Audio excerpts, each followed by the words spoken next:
Jadi kemarin maunya itu tinggalnya di situ, cuma habis.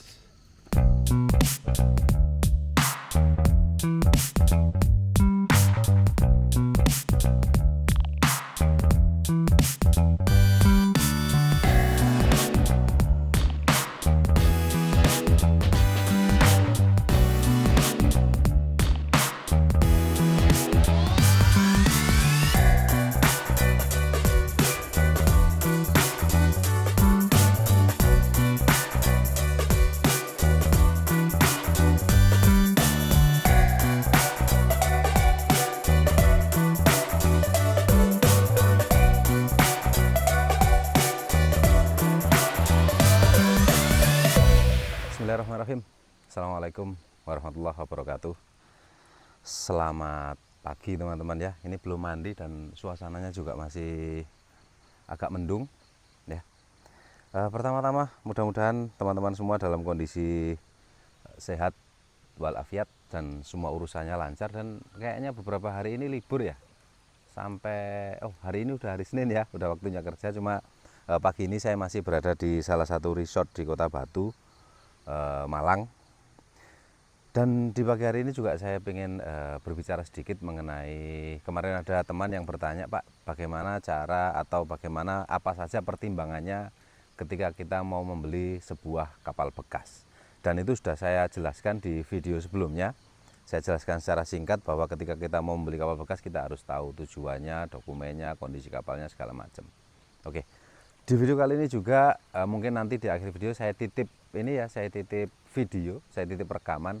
Kebetulan saya hari ini lagi jalan berdua sama istri. Bunda sini, sini tak? Kelamaan ini, sini. Enggak mau dia. Ya udah. Jadi saya titip video perjalanan saya dari mulai Surabaya sampai ke Kota Batu ini. Kita sempat mampir kemana saja, nanti saya titip. Tapi saya sengaja saya taruh di belakang. Karena teman-teman nanti kalau tidak mau melihat itu juga tidak masalah, tapi nanti saya sisipkan di video kali ini sambil saya jelaskan secara singkat bagaimana cara membeli sebuah kapal. Selamat menyaksikan. Oke, teman-teman bisa lihat rumah-rumah di belakang saya itu ya. Ini adalah salah satu penginapan yang ada di Kota Batu, namanya Sanaya Hotel. Mudah-mudahan yang punya Sanaya nonton video ini dan dapat endorsan ya. Tempatnya bagus ya, seperti yang teman-teman lihat di sini. Rencananya kemarin kami mau nginep di sini, cuma sudah penuh. Akhirnya kami di atas itu, yang rumah biasa, bukan bulat-bulat atau pondok-pondok seperti ini, bukan. Ya, tapi tetap di atas itu satu rumah. Oke, saya akan langsung saja membahas mengenai cara membeli sebuah kapal. Yang pertama, sudah pernah saya sampaikan bahwa ketika kita membeli sebuah kapal bekas ya, kapal bekas itu pertimbangannya ada dua. Kapal ini mau kita pakai lagi atau mau kita scrap. Ya, dua itu saja. Nah, nanti beda, perlakuannya beda ketika kita mau kapal ini dipakai lagi atau kita scrap, itu nanti akan beda. Ya. Kita bahas dulu yang akan kita scrap ya. Seandainya kita mau beli kapal dan kapal bekas yang rencananya mau kita scrap.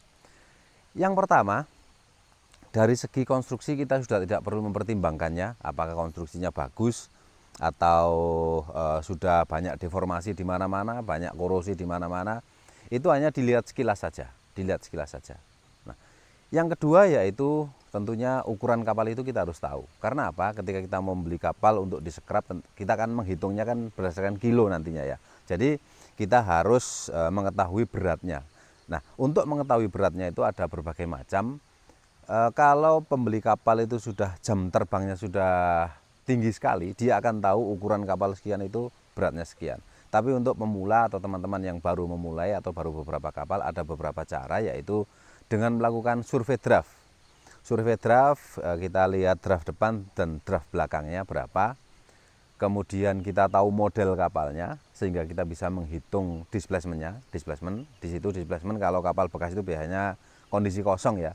Berarti yang draft di depan belakang itu tadi adalah aktual kondisi kosongnya seperti itu. Kecuali atau juga bukan kecuali ya, untuk memastikan bahwa draft depan draft belakang itu tadi sudah light shipnya atau berat kapal kosong itu, kita harus pastikan di dalam kapal itu tidak ada air ya. Soalnya kadang-kadang karena kapal itu sandar cukup lama sehingga air hujan masuk ke kompartemen dan ada air di tangki ini, di tangki itu akan mempengaruhi draft kapal pada saat kita survei. Jadi kita harus memastikan bahwa di dalam kapal itu tadi tidak ada air sama sekali, kemudian kita baca draft depan belakangnya, lalu kita ketahui model kapalnya, kita hitung displacementnya. Nah, untuk menghitung itu silakan hubungi kami. Atau misalnya bisa sendiri ya silahkan. Panjang kali lebar kali draft kali koefisien blok, itu sudah ketemu displacementnya. Koefisien bloknya, koefisien blok dan massa jenis. Ketika kapal itu ngapung di air laut, ya massa jenis air laut. Ketika kapal itu ngapung di air tawar, ya massa jenis air tawar. Itu untuk mengetahui beratnya, seperti itu. Setelah berat kita ketahui, yang kedua yaitu kepemilikan. Kepemilikan ini ada dua macam. Kepemilikan karena seperti kondisi seperti juga halnya kendaraan bermotor ya. Kadang kapal itu milik saya pakai dalam sehari-hari, saya pakai, statusnya saya pakai, kemana-mana saya pakai, kemudian ya saya pakai lah, tapi dokumennya ini masih milik orang lain, seperti itu. Nah, di kapal juga seperti itu, ada kapal yang dibeli dan belum dibalik nama, maka semua dokumennya itu milik orang lain. Nah, itu harus kita pastikan. Yang pertama mungkin memastikan bahwa kapal ini aman, artinya sudah terdaftar di otoritas dan kita bisa ngecek ke otoritas ya, ke otoritas pelabuhan atau ke perhubungan pusat, kita bisa ngecek status kapal ini. Nah, di samping itu yang kedua lebih ini dari kepemilikan yaitu status hukum kapal ini. Status hukum kapal ini. Dan ini sebenarnya untuk kapal yang bukan hanya scrap sih, bukan hanya scrap, yang kita mau pakai juga kita harus perhatikan ini, yaitu status hukum kapal ini. Nanti apa saja akan saya jelaskan di yang membahas mengenai yang kapal mau kita pakai ya untuk status hukum ini. Jadi yang untuk kapal yang mau kita scrap ini tadi yaitu kita harus tahu ukurannya, kemudian berat kapalnya, lalu kepemilikannya jelas tidak, atau jangan-jangan itu kapal curian yang tidak ada dokumennya kemudian dibuatkan dokumen, itu kita bisa kita bisa telusuri kepemilikan kapal itu. Itu tadi untuk kapal yang kita beli untuk kita scrap, seperti itu. Oh iya, satu lagi, dan kita harus tahu harga plat atau harga besi pada saat itu ya. Jangan sampai kita membeli kapal bekas yang mau kita scrap harganya lebih mahal daripada harga jualnya nanti ketika dia sudah jadi besi rongsokan. Dan satu lagi, ini saya pernah pengalaman bahwa berat kapal yang kita hitung pada saat draft survei tadi itu tidak 100% nanti ketika jadi rongsokan beratnya seberat itu. Dia pasti akan berkurang. Berkurang sekitar 30-40%. Banyak ya, 30-40%. Karena di situ ada korosi, mungkin ada lumpur, kemudian bekas potongan ya. Karena kapal yang kita cincang itu kan kita potong-potong. Nah, 2-5 mili itu kena bakar, otomatis dia akan hilang beratnya dikalikan berapa ribu meter keliling di potongan kapal itu. Jadi beratnya yang kita hitung misalnya pada saat kita draft survei ketemu 500 ton. Nanti itu mungkin jadi 350 atau 360 ton seperti itu. Ya, itu harus diperhatikan. Yang berikutnya adalah ketika teman-teman mau beli kapal dan kapal itu mau dipakai lagi, artinya dioperasikan lagi. Pertimbangannya ada beberapa hal. Yang pertama yaitu kita harus melihat konstruksinya. Ya, kalau yang kita mau scrap tadi tidak perlu lihat konstruksinya. Kalau yang ini kita mau pakai, kita harus lihat konstruksinya. Bagaimana kondisi tulang-tulangnya, kemudian plat lambungnya, plat decknya, dan itu kita bisa lakukan dengan melakukan UT. Kemudian kita cek las-lasannya di dalam tangki, kemudian pengecatannya seperti apa. Pokoknya kondisi lambung kapal itu yang pertama. Yang kedua yaitu mesin. Kondisi mesin, kalau kita beli kapal bermesin ya kita harus lihat atau cek mesinnya, kemudian perlengkapan decknya, lalu perlengkapan alat-alat navigasinya, semuanya harus kita periksa. Nah, seperti itu. Nah, lalu berikutnya adalah stabilitas. Kita harus cek stabilitas kapal itu ya. Kalau misalnya kapal ini sudah kelas, kita bisa cek di dokumen kelasnya. Kemudian kalau misalnya dia belum kelas, kita harus berpatokan bahwa untuk tugboat ya, untuk tugboat, dan mungkin bisa juga dipakai untuk kapal-kapal lain yang bermesin ya. Pokoknya intinya kalau mau melihat stabilitas kapal ini bagus dan tidak, patokan awalnya itu saja sebelum kita masuk ke detail perhitungannya, yaitu lebar kapal minimal 2 kali tinggi kapal. Itu mohon dicatat ya. Jadi lebar kapal minimal 2 kali tinggi kapal. Itu insya Allah stabilitasnya akan bagus. Itu dan itu tidak ini ya, itu baru perkiraan awal saja, masih banyak perhitungan atau pertimbangan stabilitas yang lainnya. Tapi patokan utamanya yaitu itu. Stabilitas itu lebar kapal minimal 2 kali tinggi kapal. Kemudian yang berikutnya adalah yang sangat penting sekali, yaitu dokumen. Jadi dokumen kepemilikan. Jadi kapal itu sudah sudah didaftarkan ke otoritas, kemudian semua dokumennya valid, dan kalaupun tidak valid tidak masalah. Misalnya kapal ini suspend sudah lama dan semua sertifikat konstruksi, sertifikat perlengkapan, keselamatannya sudah expired, bahkan sertifikatnya sudah expired, itu tidak ada masalah. Yang penting dia valid atas nama pemilik atau penjualnya atau siapa saja, yang penting dokumennya terdapat di atas kapal atau bisa kita minta. Berhubungan dengan dokumen tadi, itu sebenarnya jual beli kapal itu ada dua macam, baik itu scrap maupun mau kita pakai lagi. Yang pertama yaitu jual beli ya, jual beli tadi kan duanya itu dua, kita mau pakai atau kita mau scrap. Nah, sekarang kita mau pakai ataupun kita mau scrap, itu jual belinya ada dua. Yang pertama yaitu jual beli antara penjual dan pembeli ya. Yang kedua yaitu ada dengan cara lelang. Nah, yang sering terjadi yang akan saya sampaikan nanti adalah ketika kapal itu dilelang. Ya.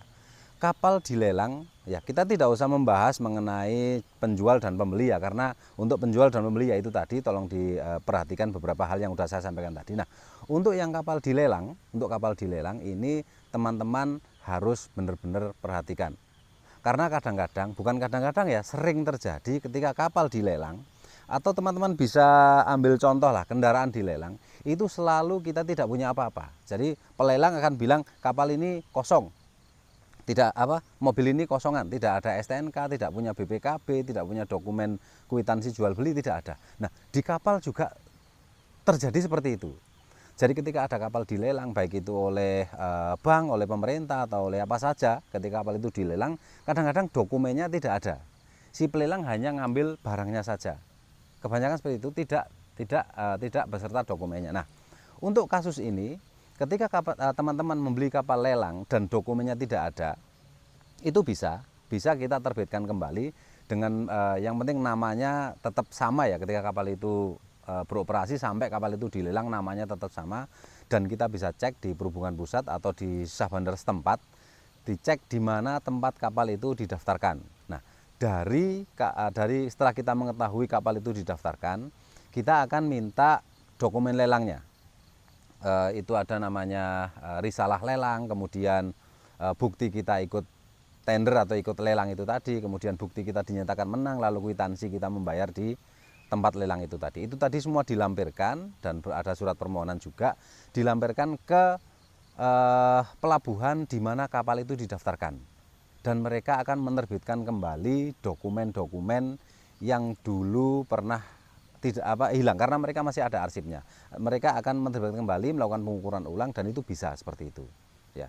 Nah, ada kasus kapal lelang yang tidak ada dokumennya, kemudian kita ngajukan ke otoritas tempat atau pelabuhan pendaftaran, itu ditolak dengan alasan bahwa kapal ini masih menjadi tanggungan bank, artinya dihipotekkan ke bank. Itu yang teman-teman harus perhatikan. Jadi jangan sampai kita membeli sebuah kapal yang kapal itu tadi hasil lelang, kemudian setelah kita beli ternyata kapal ini masih menjadi tanggungan atau menjadi agunan bank.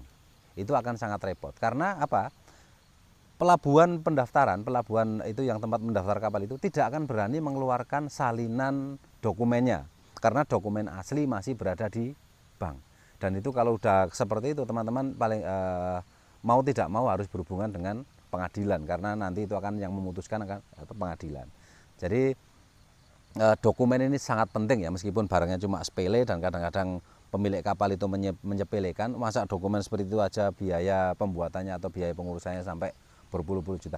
Yaitu karena dokumen ini sangat penting ya. Jadi saya ulang kembali bahwa dokumen kepemilikan jelas harus ada, dan juga status hukum kapal ini harus jelas. Nah, untuk meminta status hukum, teman-teman bisa buat surat permohonan untuk penerbitan status hukum kapal A. Nah, tentunya untuk mengajukan permohonan status hukum itu tadi, teman-teman sudah harus tahu di mana kapal itu didaftarkan. Nah, dari keterangan status hukum tadi kita bisa tahu bahwa kapal ini sudah free atau tidak. free artinya tidak menjadi agunan pajak, tidak menjadi jaminan di bank tertentu, dan juga bebas dari berita kehilangan misalnya. Karena ada gini ya, kadang-kadang ada kapal hilang, si pemilik itu lapor ke otoritas dan itu dicatat.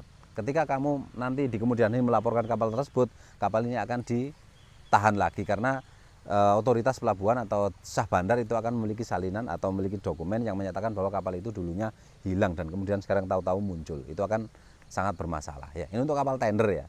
Jadi ya itu tadi beberapa hal yang memang teman-teman harus perhatikan ketika mau membeli kapal bekas. Oke ya, itu saja video kali ini.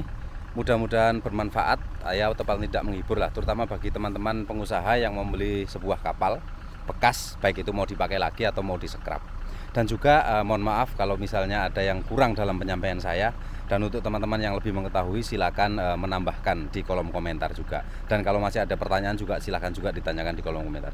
Terus satu lagi ya, saya tidak jadi menambahkan video saya yang jalan-jalan sama istri karena saya lihat video ini sudah lebih dari 15 menit, nanti teman-teman bosen. Nanti akan saya coba simpan di file yang lain aja. Terima kasih, mudah-mudahan sehat semuanya. Ini udah mau balik ke Surabaya. Assalamualaikum warahmatullahi wabarakatuh.